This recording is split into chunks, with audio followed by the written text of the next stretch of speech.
guys, what's up? Welcome to my channel. My name is Kylie if you're new, and today, yes indeed, I am going to be reviewing Halloween Part 5, The Revenge of Michael Myers. This movie came out in 1989 and it received a 13% on Rotten Tomatoes, and here's what happened. After lying in a coma for a year, Michael Myers awakens and stalks his way back to his small hometown in Illinois, intent on killing his niece Jamie, who has been confined to a mental institution since Michael's last attempt to slay her. Suspecting a psychic link between Michael and Jamie, psychiatrist Dr. Sam Loomis joins forces with Sheriff Ben Meeker and attempts to stop Michael's latest rampage. Okay, so I am gonna get into my fun facts and then into my more in-depth review of this movie, which will have spoilers in it, by the way. But before I get into that, I just want to say that this movie was like, we're getting into some more mediocre and quite questionable territory here. So after watching this movie, I kind of needed a palate cleanse, and so I watched the original Halloween movie again, even though I just watched it like a couple weeks ago. But I just needed to like remember why I'm doing this, and I needed that for my spirit. I just needed to watch the original movie again, and now I feel refreshed, I feel good, I'm ready for this review, I'm ready to keep watching all these movies. I don't know why it felt necessary to share that. I just wanted to let you guys know that that's how much I love the original and how much better it makes me feel, and so I just need to let you know that I rewatched it again, even though I watched it like a month ago, so. Anyways, enough about me and my feelings. Let's get into my fun facts. So according to Box Office Mojo, this was the lowest grossing film in the entire Halloween series. But that might also be because this film had one of the lowest international distributions of the entire series. They only distributed it to theaters in Argentina, Colombia, France, Germany, and Turkey. Elsewhere, it was released straight to video with large campaigns in Norway, the UK, and Spain. So very strange. There were only 5 other countries where this was distributed to theaters. I don't really know why. So in the original script of the scene where Michael Myers drives away in a car, he was supposed to be wearing a Ronald Reagan mask, but the filmmakers decided ultimately that they didn't want to have literally any political undertones to this movie, and so that was cut and he was wearing a different mask. This is the second film in the series to change the previous film's ending, and the other movie that did this was Halloween 2. So Michael was played yet again by someone else. His name was Don Shanks, and he was supposed to wear the mask that George P. Wilbur wore in the previous movie, but it was too small for him, and so they made a new mask yet again. Also, originally in this script, Danielle Harris's character Jamie was supposed to indeed become the new killer, and the actress said that she actually liked that idea and she would have had a lot of fun doing that. But then that was ultimately rewritten. My last fun fact is very weird. So apparently Don Shanks, who played Michael Myers, and Danielle Harris, the little girl, became really good friends, and they spent a lot of time together off set.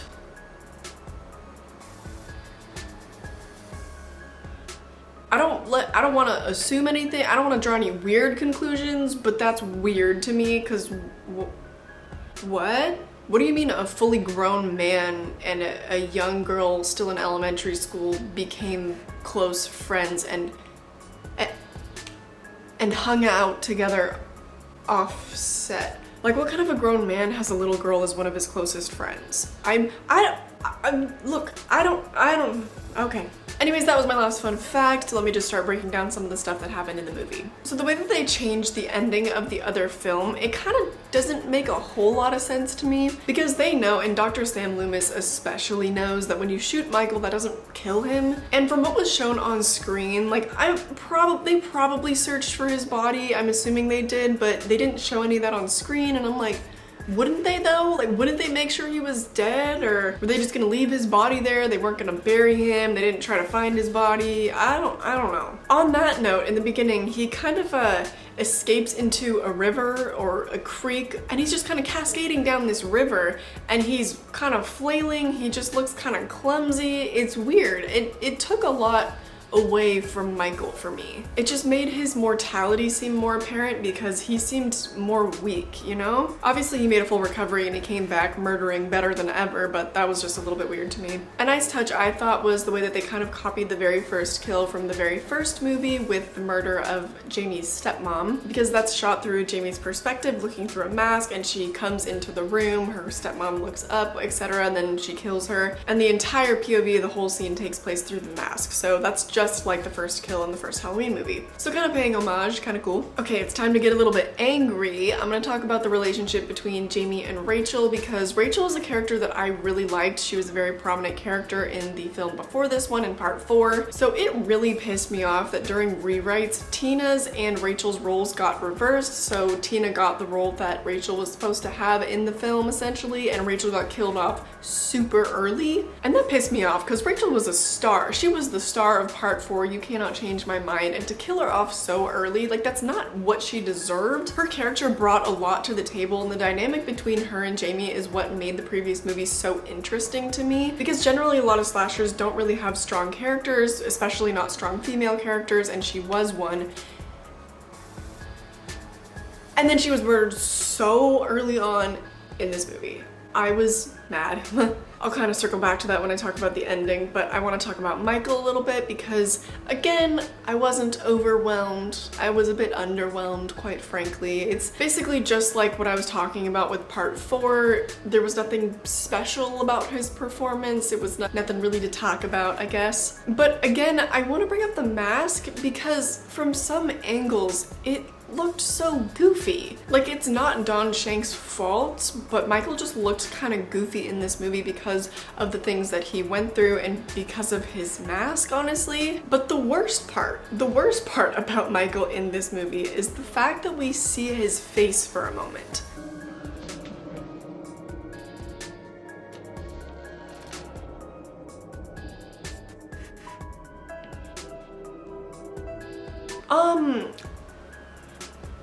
I've never wanted to see Michael Myers' face before. I've never felt the need to, and the fact that we did, again, took a lot of the frightening factor away from Michael for me. Because the thing is, with the mask on, you can use your imagination and imagine any number of grotesque faces that might lie underneath that mask that are going to be infinitely scarier than anything they could actually come up with. And so the fact that his mask comes off in this movie and you see that he basically just kind of has a normal face, he's essentially a normal guy, it's kind of like,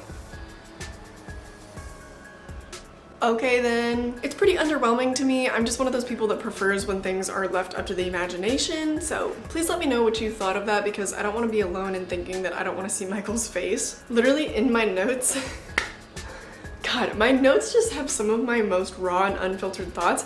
I literally wrote, after I saw Michael's face, in conclusion, dumb.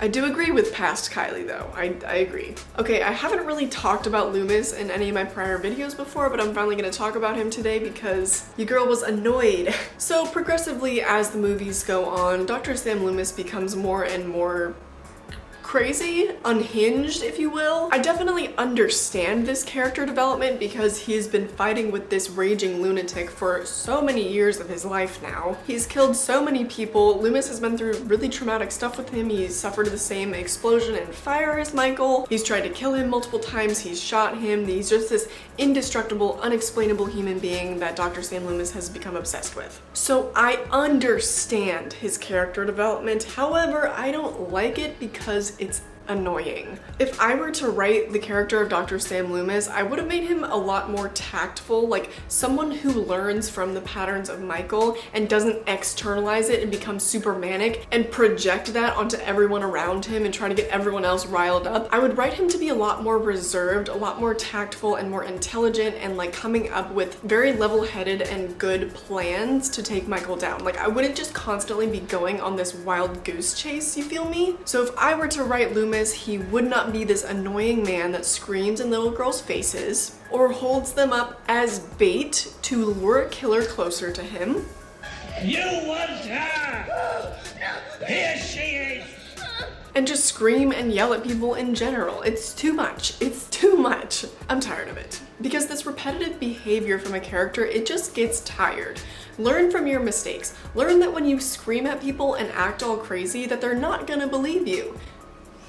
Okay, now I want to talk about the Myers house because in this movie it's clearly different than the house in the 1978 original movie. I know that traditionally mansions and stuff like that and old Victorian era type homes are supposed to be more frightening, but I actually found the one in the original movie to be far more frightening than this one. I'm not really sure why, but it also definitely messed with the flow of the continuity from the original to this movie because at this point they're still trying to make sequels that make sense from the original movie. Like it's a continuing storyline. So the fact that his house is completely different just doesn't really sit right with me, I guess. And it might have been less creepy because of the way that they shot it or just the fact that the production design wasn't really phenomenal. It was fine. It wasn't great, you know? And maybe they could have just filmed shots inside so that we wouldn't have to see the outside and we wouldn't like know the difference necessarily from the one in the first movie. I don't know. But one big topic, and I'm pretty sure I put this in the thumbnail that I'm gonna get to now, is the way that this movie ripped off a lot from the Friday the 13th franchise.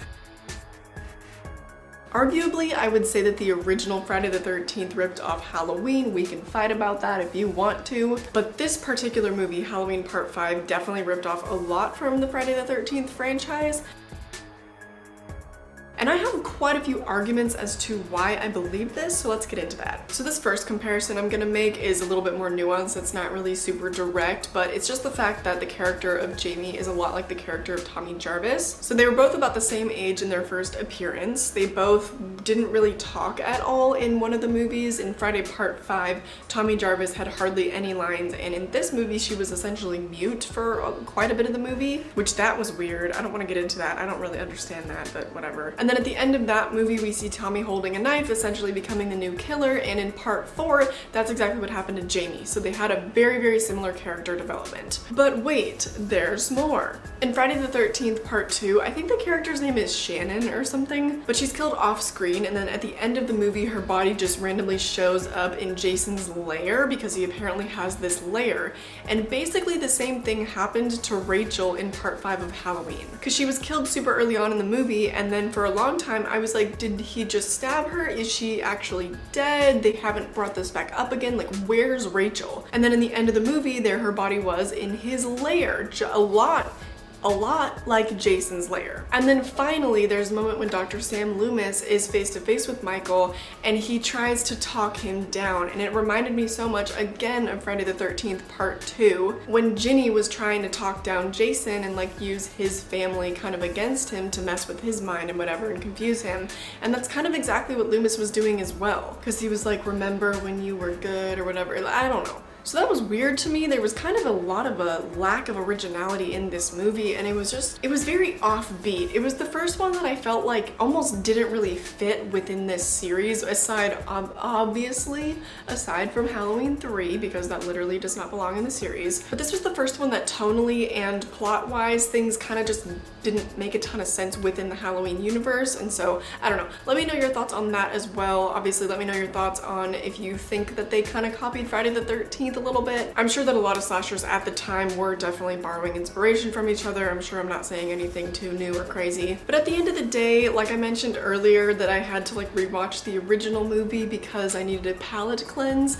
This was not one of my favorite Halloween movies. I think I'll still rewatch it. For me, Halloween 3 doesn't really have rewatchability, but this one, as part of the series, I think I'll still rewatch it. But obviously I'll save those thoughts for when I do my Halloween ranking video. I hope that you guys are enjoying this series. If you're new, I post every Monday, Wednesday, and Friday at 5 o'clock p.m. and Mondays are when I post these Halloween videos. I also generally post once a week on my vlog channel, but I've kind of been taking a couple weeks off here and there because I just got a new editing job, so that kind of takes up a lot more of my time.